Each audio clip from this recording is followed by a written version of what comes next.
தை அமாவாசை அன்று புனித நதிகளில் நீராடுவதும் தானங்கள் அளிப்பதும் வழிபாடுகள் செய்வதும் மிக சிறந்த பலன்களை தரும். பாவங்களில் இருந்து விடுபடுவதற்கும் ஏற்ற நாளாக இந்த நாள் சொல்லப்படுகிறது. இந்த ஆண்டு தை அமாவாசை ஜனவரி 29ஆம் தேதி புதன்கிழமை வருகிறது.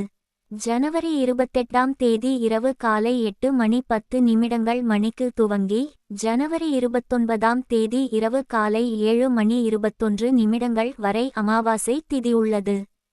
அதேபோல் ஜனவரி 29ஆம் தேதி அன்று காலை 9:21 மணிக்கு துவங்கி ஜனவரி 30ஆம் தேதி காலை 8:59 வரை பெருமாளுக்குரிய திருவோணம் நட்சத்திரமும் உள்ளது. முன்னோர்களுக்கு முக்தி கிடைப்பதற்காக திதி கொடுக்க ஏற்ற இடங்களாக சொல்லப்படுவது காசியும் கயாவும் தான். காசியில் சிவபெருமானை சாட்சியாக வைத்தும் கயாவில் பெருமாளை சாட்சியாக வைத்தும் முன்னோர்களுக்கு பிண்ட தர்ப்பணம் செய்ய வேண்டும். அனைத்து மாதங்களிலும் வரும் அமாவாசையும் முன்னோர்கள் வழிபாட்டிற்குரிய முக்கியமான நாட்கள் என்றாலும் தை, ஆடி, புரட்டாசி ஆகிய மாதங்களில் வரும் 3 அமாவாசைகளும் மிக முக்கியமானதாக சொல்லப்படுகிறது. இவற்றில் மற்ற 2 அமாவாசைகளை விட தை அமாவாசை கூடுதல் சிறப்புடையதாகும். இந்த நாளில் முன்னோர்களை வழிபடுவதும் தானங்கள் செய்வதும் தவறாமல் செய்ய வேண்டிய ஒன்றாகும். இதனால் பல தலைமுறை பாவங்களில் இருந்து விடுபட முடியும். இது முன்னோர்களுக்கு நன்றி தெரிவித்து அவர்களின் ஆசிகளை பெற வேண்டிய நாளாகும். மார்கழி மாதம் தேவர்களின் விடியற்காலை பொழுதாக சொல்லப்படுகிறது. அதாவது பிரம்ம முகூர்த்த காலமாகும். அதேபோல் தை மாதம் என்பது தேவர்களுக்கு பொழுது விடிய துவங்கும் மாதமாகும். இதை உத்திராயண காலத்தின் துவக்கம் என்கிறார்கள். சூரிய பகவான் தந்தை வழி உறவுகளுக்கு காரணமான கிரகம் என்பதால் அமாவாசை அன்று முன்னோர்களுக்கு தர்ப்பணம் கொடுக்கும் போது சூரிய பகவானை சாட்சியாக வைத்து கொடுக்க வேண்டும் என்பது நியதி.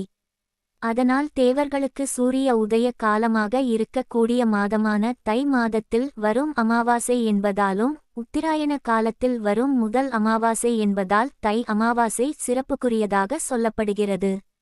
முன்னோர்களுக்கு தர்ப்பணம் கொடுப்பது சூரிய பகவானை சாட்சியாக வைத்தே கொடுக்க வேண்டும். அதனால் சூரிய உதயத்திற்கு பிறகு புனித நீராடி விட்டு தர்ப்பணம் கொடுக்க வேண்டும்.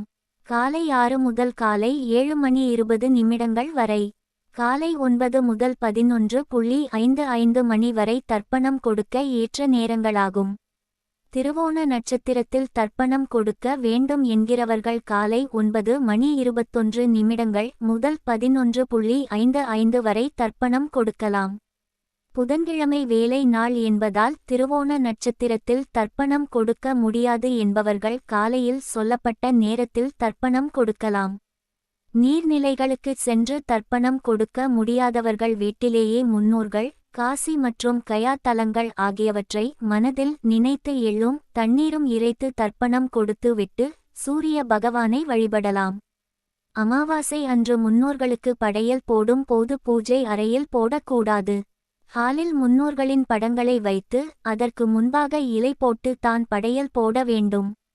அப்படி முன்னோர்களின் படம் இல்லை என்றால் யார் அமாவாசை விரதம் இருக்கிறார்களோ அவர்களுக்கு முன்பாக இலை போட்டு படைத்து முன்னோர்களுக்கு அர்ப்பணித்து விட்டு காகத்திற்கு சாதம் வைத்த பிறகு அதே இலையில் அமர்ந்து சாப்பிட்டு விரதத்தை நிறைவு செய்யலாம். பகல் நள்ளிரவு 1:30 முதல் 2 வரையிலான நேரம் படையல் போட ஏற்ற நேரமாகும். தை அமாவாசை அன்று குறைந்த பட்சம் ஒருவருக்காவது அன்னதானம் செய்ய வேண்டும்.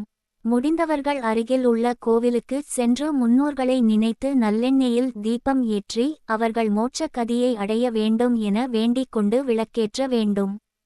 கோவிலுக்கு செல்ல முடியாதவர்கள் வீட்டின் பூஜை அறையில் வழக்கமாக ஏற்றும் விளக்குகளுடன் சேர்த்தோ அல்லது முன்னோர்களின் படத்திற்கு முன்பு தனியாகவோ ஒரு மண் அகல் விளக்கில் நல்லெண்ணெய் ஊற்றி பஞ்சுத்திரி போட்டு விளக்கேற்ற வேண்டும். மாலை 6 மணி முதல் 7 மணிக்குள்ளான நேரத்தில் இந்த தீபத்தை ஏற்ற வேண்டும்.